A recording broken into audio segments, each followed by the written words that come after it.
harmonize with the serving soldier. Similarly, we want the technically qualified more people. Should we increase the age from 21 to 23?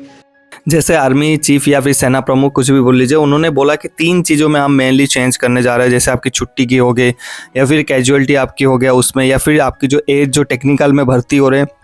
उनकी as 21 को बढ़ा के 23 करने की कोशिश किया जा रहा है। दैट इज़ ओके, बट एक चीज़ में जो बात नहीं हो रहा है यहाँ पर अग्निवीर में, दैट इज़ सैलरी स्ट्रक्चर। जो परमानेंट में बंदा साथ में, मान लीजिए आप 2 कैंडिडेट है जो साथ में रनिंग किए, सेम ग्राउंड से, सेम एआरओ से, सेम बैकग्राउंड से, सेम गाँव से भी रनिंग कर रहे हो आप लोग, और सिलेक्शन के बाद जहाँ पर आपकी 1 जनवरी, मान लीजिए 1 जनवरी 2025 की आपकी भर्ती हो रहा है, यहाँ पर एक कैंडिडेट को 30,000 रुपया मिल रहा है, सेम काम कर रहा है, बॉर्डर पे वो भी खड़ा है, साथ में उसकी रेगुलर कैडर खड़ा है,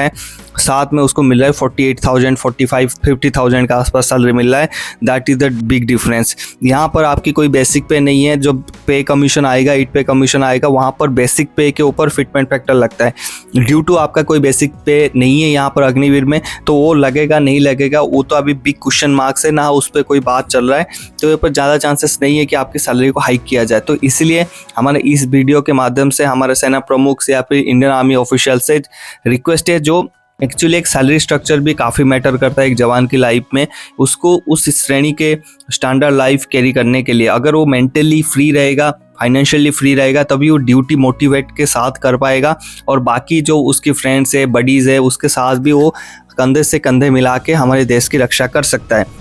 तो इसीलिए जब वो साथ वाला खड़ा है, सेम डेट की भर्ती है, सेम गाँव है, सेम एआरओ है, सेम ग्राउंड से उन्होंने रनिंग क्लियर किया, एक ले रहा है 30,000, एक ले रहा है 25,000, काम सेम कर रहे, ड्यूटी उतना ही कर रहे, लेकिन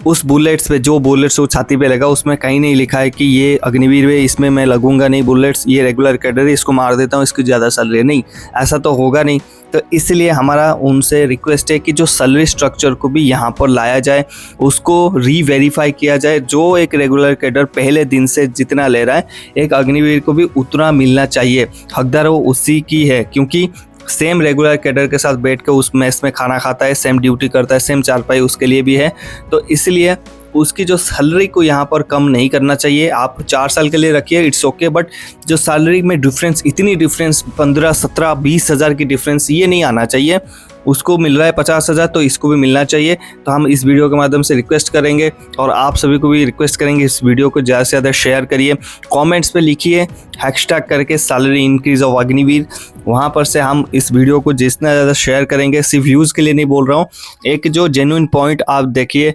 आपकी भाई होगा, आपकी बेटा होगा, आपकी बेटी होगी कोई अग्निवीर में, कल देखिए जब रेगुलर कैडर में भर्ती होकर उसको 15 मतलब ज़्यादा मिलेगा सैलरी, 15-20 हज़ार का काम वो सेम कर रहे हैं, तो इनको कम मिलेगा, कहीं ना कहीं एक डिमोटिवेट उसकी माइंड में आएगा। बोलने के लिए हम बोल सकते हैं कि हम देश के लिए काम कर रहे हैं, पैसा मैटर नहीं करता, बट 2025-26 में हम काम कर रहे हैं, यहाँ पर पैसे देश की सेवा के लिए मैटर नहीं करता, बट अपनी लाइफस्टाइल, अपनी फैमिली के लिए, खुद के लिए तो नहीं, अपनी फैमिली के लिए बहुत मैटर करता है, क्योंकि उस अग्निवीर की भी परिवार है, उसकी भी फैमिली मेम्बर है, उनको भी मेंटेन करना है, उसकी सिस्टर होगा, उसकी पढ़ाई हो गई, शादी हो गई,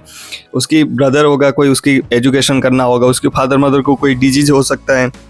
कोई एक्स्ट्रा खर्चा हो सकता है, उसको घर बनाना है। तो 4 साल में अगर हर महीना उसकी हम 15-20 हज़ार रुपया कम कर रहे हैं 20,000 के हिसाब से, तो मान लीजिए 4 साल में आप कितने पैसे, कितने लाख का उसको लॉस करवा रहे हैं एक रेगुलर कैडर से। So my request, my concern, my everything to the government कि जो सैलरी है एटलीस्ट बराबर होना चाहिए। और